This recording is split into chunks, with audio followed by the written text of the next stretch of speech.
Hello बच्चों, कैसे हैं आप। उम्मीद करती हूँ आप बढ़िया और एकदम मजे में होंगे। तो आइए बच्चों, आज के अध्याय में हम पढ़ने वाले हैं वर्ण विचार के बारे में। वर्ण विचार क्या होता है? वर्ण विचार जहाँ पर वर्णों पर विचार किया जाता है, क्योंकि सबसे पहले बच्चा वर्ण सीखता है, उसके बाद ही वो धीरे धीरे आगे भाषा की ओर बढ़ता है। तो बच्चों, भाषा में प्रयुक्त वह छोटी से छोटी ध्वनि जिसके और टुकड़े नहीं किए जा सकते वर्ण कहलाती है। क्या कहलाती है?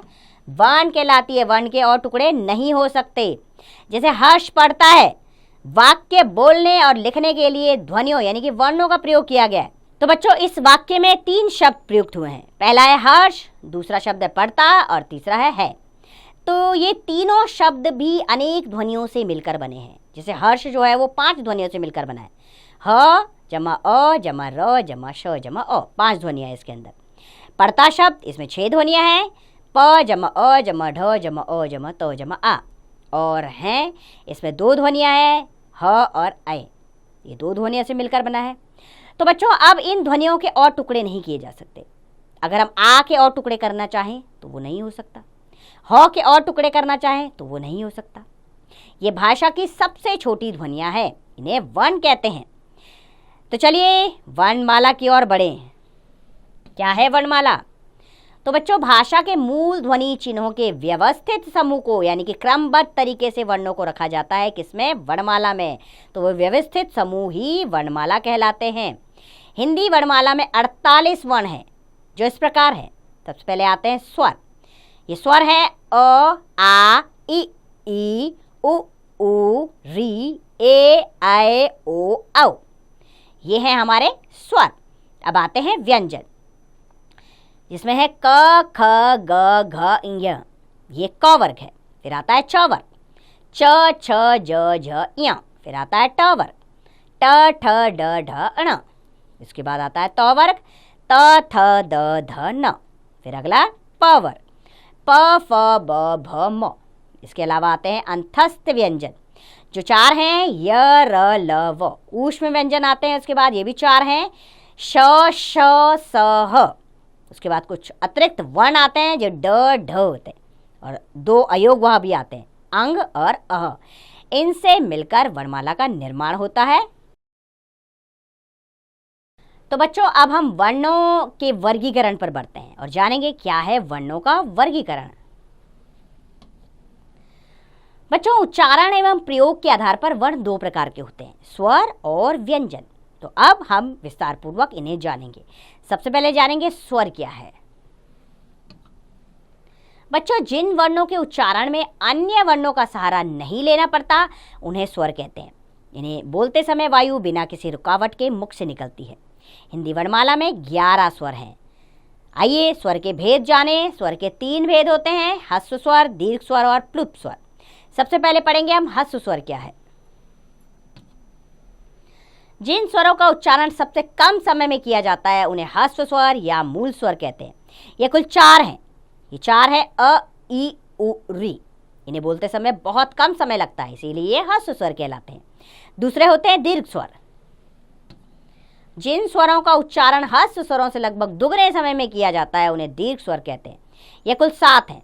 ये है आ ई उ ए ऐ ओ औ, 7 दीर्घ स्वर।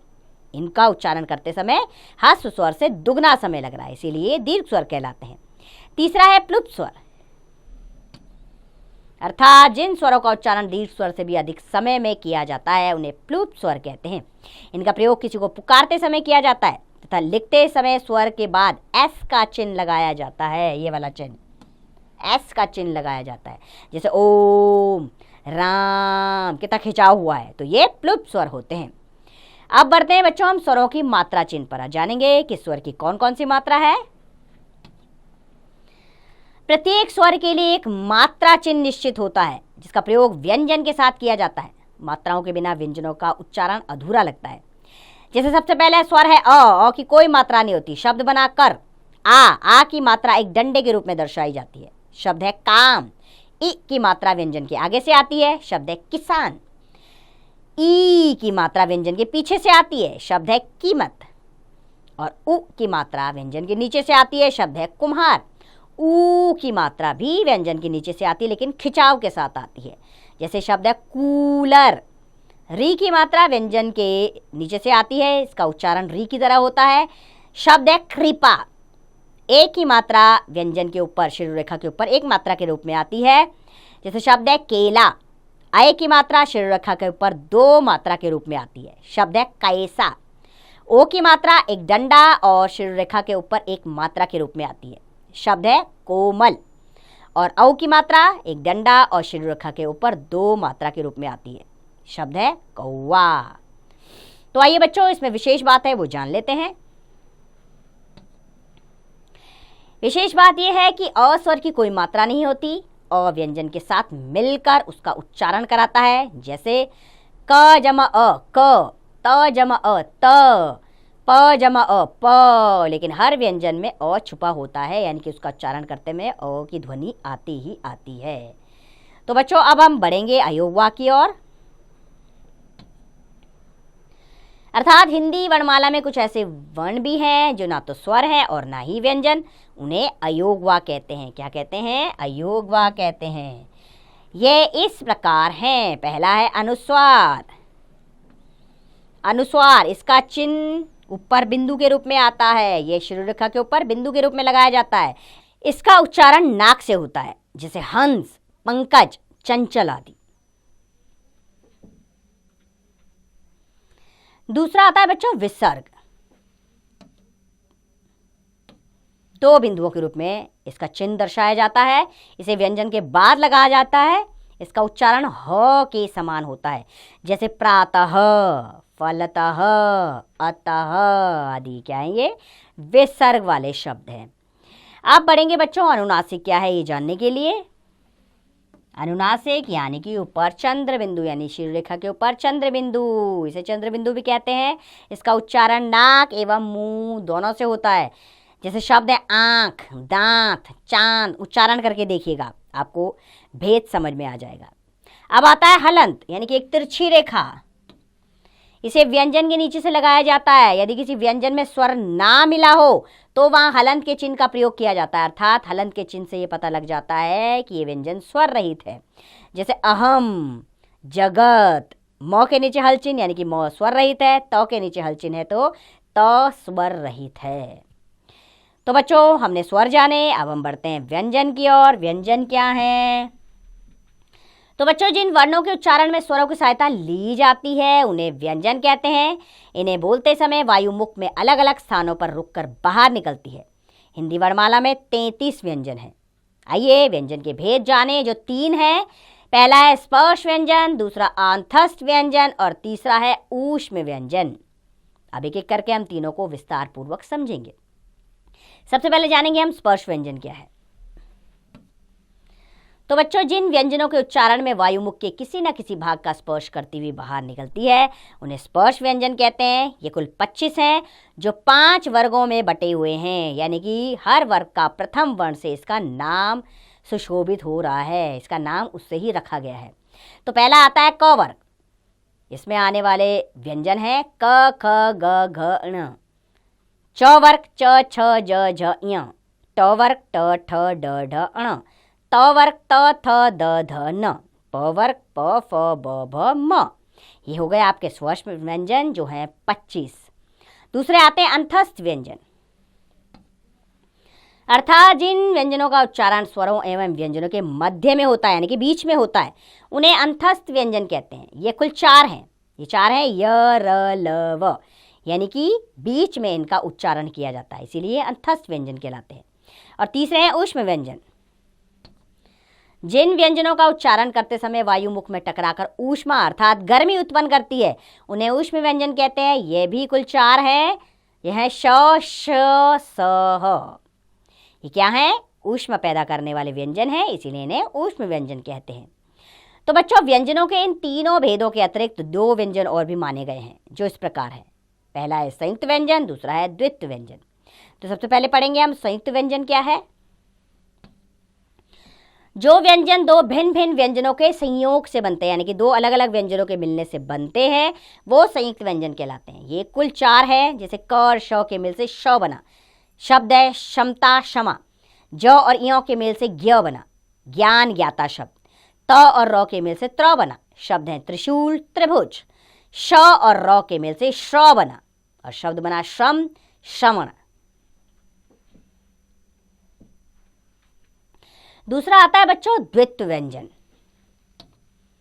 अर्थात दो समान यानी कि एक जैसे व्यंजन के संयोग से बनने वाले व्यंजन द्वित्व व्यंजन कहलाते हैं। अर्थात इसमें दो एक जैसे व्यंजन होते हैं, एक आधा और एक पूरा, यानी कि एक हलचिन के साथ होता है, दूसरा हलचिन के बिना होता है। जैसे क, आधा क और पूरा क, शब्द बना मक्का पक्का। ट, शब्द बना मिट्टी खट्टी। च, सच्चा बच्चा। न, शब्द है प्रसन्न भिन्न। ये आते हैं द्वित्व व्यंजन। इसके अतिरिक्त व्यंजन भी होते हैं आदमी, अतिरिक्त वर्ण भी इसके अंदर आते हैं, उन्हें भी जान लेना चाहिए। तो बच्चों हिंदी वर्णमाला में ड ढ वर्णों से क्रमशः ड ढ यानी इनके नीचे बिंदु लगाई जाती है, वर्ण विकसित हुए हैं, इन्हें अतिरिक्त वर्ण कहते हैं। इन दोनों वर्णों का उच्चारण ड ढ से बिल्कुल भिन्न है। ये वर्ण कभी भी शब्दों के आरंभ में नहीं आते, जैसे लड़ाई, गाड़ी, बढ़ई, पढ़ाई आदि, यानी कि या तो बीच में आएंगे या फिर अंत में आएंगे शब्द के। अब बढ़ते हैं आगत ध्वनियों की ओर। क्या है आगत ध्वनियाँ जिनका हम प्रयोग करते रहते हैं हिंदी भाषा में? तो बच्चों विदेशी भाषाओं की जिन ध्वनियों को हिंदी भाषा में सम्मिलित किया गया है उन्हें आगत ध्वनियाँ कहते हैं। जैसे आगत ध्वनि का चिन्ह आ रहा है ऊपर, ये अंग्रेजी भाषा के शब्दों में आता है, जैसे डॉक्टर, प्रोटोकॉल, प्रॉक्टर, हाल, मॉल। किसके ऊपर आता है ये? अर्धचंद्र। कई बार बच्चे क्या करते हैं उसके पर बिंदु लगा देते हैं, ये गलत हो जाता है, वो तो चंद्र बिंदु बन गया, आगत ध्वनि का चिन्ह नहीं हुआ। आगत ध्वनि का चिन्ह केवल अर्धचंद्र होता है, बस ऊपर बिंदु नहीं लगानी है, और ये अंग्रेजी से हिंदी में आए हुए शब्दों में लगाया जाता है। दूसरा होता है ज यानी कि नुक्ता, जौ के नीचे नुक्ता, तो इसका उच्चारण भी आपने ज करना, जौ नहीं ज। मक्खी के भिनभिनाने का इसमें साउंड आएगा, जैसे जमीन, जमींदार, मजदूर, मजाक, यानी कि ज का साउंड करेंगे। आगे आता फ, इसमें भी फ नहीं फ, फन, फैसला, फसल, फायदा आदि, यानी कि इसमें भी आपने नुक्ते को गुंजाना है। तो इस तरह आगत ध्वनियों का आप उच्चारण करिए, तभी आप इसको सही तरीके से लिख पाएंगे। अब बढ़ते हैं बच्चों इसमें वर्ण विच्छेद क्या है ये जानने के लिए। तो बच्चों जब किसी शब्द में प्रयुक्त सभी वर्णों को अलग अलग करके लिखा जाता है तो उसे वर्ण विच्छेद कहते हैं। जैसे विद्यालय एक शब्द है, इसका वर्ण विच्छेद कैसे होगा? व जमा इ जमा द जमा य जमा आ जमा ल जमा अ जमा य जमा अ, ये इसका वर्ण विच्छेद। यानी कि हमने इसमें क्या करना है, व्यंजन को स्वरों से अलग करके लिखना है। दूसरा शब्द एक और ले लेते हैं, जैसे भारतीय, इसका वर्ण विच्छेद होगा भ जमा आ जमा र जमा अ जमा त जमा ई जमा य जमा अ। और ये याद रखिएगा, जब आप व्यंजन को स्वर से अलग करते हैं तो व्यंजन के नीचे हल चिन्ह लगाना मत भूलिएगा, क्योंकि यहाँ पर व्यंजन वर्ण स्वर रहित हो गया है, क्योंकि आपने तो स्वर अलग कर दिया है उसमें से, तो व्यंजन के नीचे हल चिन्ह जरूर आएगा, केवल व्यंजन के नीचे, स्वर के नीचे मत लगाइएगा। तो बच्चों ये तो था वर्ण विचार, यानी कि इसमें आपने वर्णों के बारे में जाना, स्पर्श, व्यंजन, स्वर, ये सब आपने इसमें जाने वर्ण विच्छेद क्या होता है। लेकिन एक बार आपके अभ्यास के लिए हम इस अध्याय को दोहरा लेते हैं। तो बच्चों भाषा में प्रयुक्त व छोटी से छोटी ध्वनि जिसके और टुकड़े नहीं किए जा सकते वर्ण कहलाती है। भाषा के मूल ध्वनि चिन्हों के व्यवस्थित समूह को वर्णमाला कहते हैं। उच्चारण एवं प्रयोग के आधार पर वर्ण दो प्रकार के होते हैं, स्वर तथा व्यंजन। हिंदी वर्णमाला में 11 स्वर और 33 व्यंजन होते हैं। स्वर के मुख्यतः 3 भेद होते हैं, ह्रस्व, दीर्घ तथा प्लुत स्वर। व्यंजन के मुख्यतः 3 भेद होते हैं, स्पर्श, अंतस्थ तथा ऊष्म व्यंजन। जो व्यंजन दो भिन्न भिन्न व्यंजनों के संयोग से बनते हैं संयुक्त व्यंजन कहलाते हैं, और दो समान या एक जैसे व्यंजनों के संयोग से बनने वाले व्यंजन द्वित्व व्यंजन कहलाते हैं। विदेशी भाषाओं की जिन ध्वनियों को हिंदी भाषा में सम्मिलित किया गया है उन्हें आगत ध्वनियाँ कहते हैं, और जब किसी शब्द में प्रयुक्त सभी वर्णों को अलग अलग करके लिखा जाता है तो उसे वर्ण विच्छेद कहते हैं। तो मुझे पूरी उम्मीद है कि आपको इसमें वर्णों की जानकारी अच्छे से मिल गई होगी, कैसे क्या कौन से वर्ण होते हैं, ये जानकारी हमने इस अध्याय के द्वारा आपको दी। अब क्या करना है आपने? अब अपने इसका अभ्यास कार्य स्वयं करना है।